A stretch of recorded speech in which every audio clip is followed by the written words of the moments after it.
Traffic, driving, waiting in line. Day one is all about prepping for the relentless week ahead. But before I can even get my hands on a game, we have a whole lot of press conferences to see. Starting with, for the first time, Bethesda. Apparently, they have a little game they're pretty keen to show off. Games are important to all of us here. And I think we can all agree that tonight starts a week with E3 that is the world's best week of entertainment ever. It's good to be back.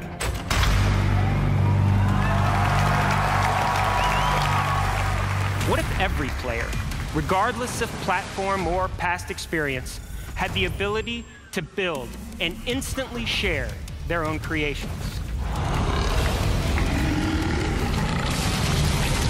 Smells like tyranny. Where you go, a man shoot anything but calm.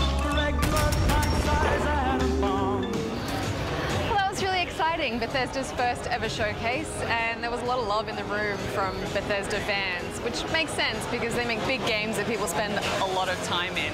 Doom, it's one of the first games that I remember being really terrified in, and this reboot looks intense and graphic. Battlecry, I'm not sure yet. I think it's early days. I'd like to get hands-on with that and see what it's really like. Obviously, the big showstopper of the day was Fallout 4. It looks incredible. Everything that they're including, the ability to create your own dwellings and environments within the game. It looks so beautifully fleshed out. I can't believe they've been working on it in secret since 2009. I think for their first press conference, they really nailed it. You know, they didn't try and overdo it with all this kind of PR spin. They got to the games, and I think that there was a really great response to that. Microsoft exploded onto the scene with a huge announcement. Today, I'm pleased to announce Xbox One backward compatibility. We saw franchises we love.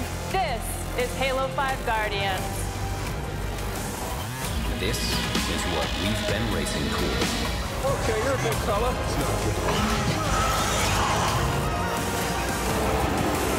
This is it. And some exciting new IPs were shown as well. I want a game that is not a game. A simulation MMO that explores mankind's expansion into space. Then they closed with an even bigger bang. I had to pick my jaw up off the floor after that HoloLens demonstration. You can walk around the hologram, pan around for different viewpoints, and even look inside.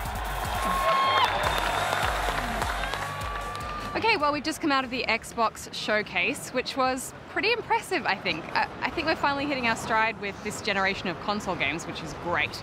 A really great new IP called ReCore, which I'm really excited to play. It looks really interesting. Beautiful graphical design. Of course, Dark Souls 3. We just saw a CG trailer there, no gameplay yet, but it looks exciting. A lot of great indie titles too. The one I'm most excited about is Tacoma. It's set on a space station where a bunch of explorers and astronauts have gone missing, and you have to go and discover what happened there, and it looks really eerie and cool. Hello? And the one that I'm most excited about is Rise of the Tomb Raider. I felt so cold just watching all of that gameplay footage, and it is literally like edge of your seat action. I absolutely cannot wait to play it. I'm just so excited. Lastly, I guess the one thing that I was really impressed with was there was a really strong female presence, I thought. I saw women developers on stage, I saw women playing games on stage, and a lot of new female playable characters. We saw that a little bit yesterday with Bethesda as well, so I'm just really excited for what that means for women in games. So hopefully we'll see more of that with the press conferences to come. EA, of course, gave us all what we wanted to see.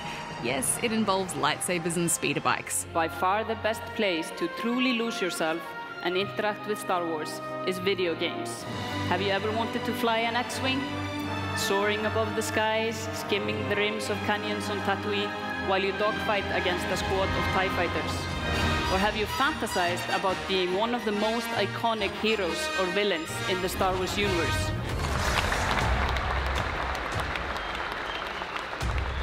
You are Faye.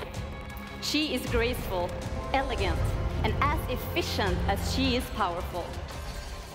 The whole game! So what are we waiting for?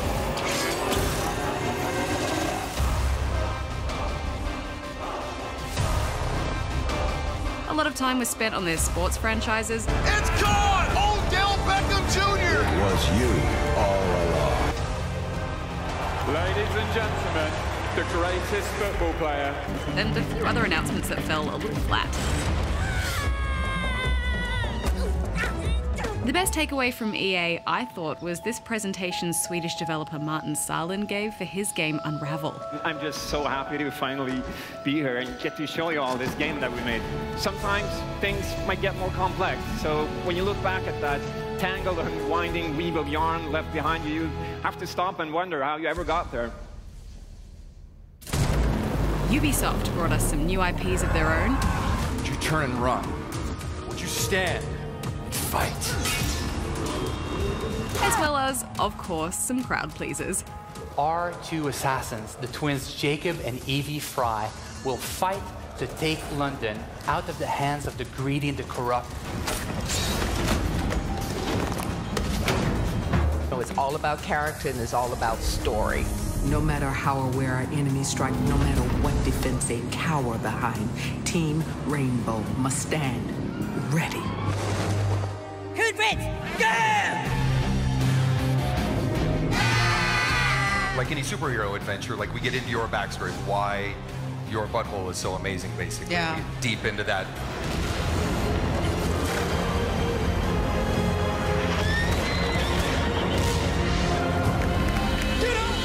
And Jason Derulo for some reason. Said anything and everything, baby. Baby, baby, baby, yeah. Say, get up, get up. It's 5:30 on press conference day. We've knocked off EA and Ubisoft as well. I think one of the cool things that came out of EA was the Mass Effect trailer. That's really exciting. It was still just an early kind of sneak peek, but I couldn't help but, get tingly when I saw all that footage. With Ubisoft, we saw, of course, Assassin's Creed. Beautiful from what we see so far. You really have to wait until you play it to see if there's anything really innovative that they've done that's different from the previous games. The most exciting thing that came out of the Ubisoft press conference, though, was a game called For Honor. It's a new IP, and it's kind of like in the vein of War of the Roses. Play as like a knight or a samurai or a Viking. Looked really visually impressive, so I hope it plays well. And they have it here at E3, so I'm really hoping to get my hands on it. Now we have Sony. I just gotta finish this ice cream real quick, because, well, it's ice cream. I'm personally proud and incredibly thrilled to introduce this long-awaited game.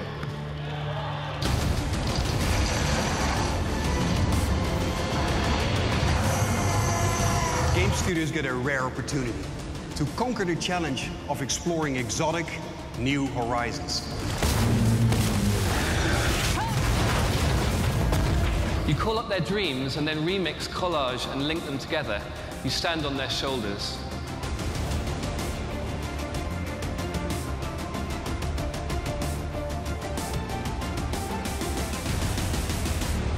But then the whole thing was kind of thrown off course when they did this awkward presentation to launch a Kickstarter campaign for Shenmue. 3, 2, 1. Let's help Yu Suzuki get Shenmue 3 funded. I mean, is kickstarting a game at press conferences a thing now? Because I am not on board with that. They recovered, of course, with fan favorites they can always rely on. Relic hunting in delicious next gen. Where the hell are you going? You're the one who said just head down. Oh, crap, crap, crap. Well, we just wrapped the Sony press conference. It was a lot of fan service there. The promise has been made.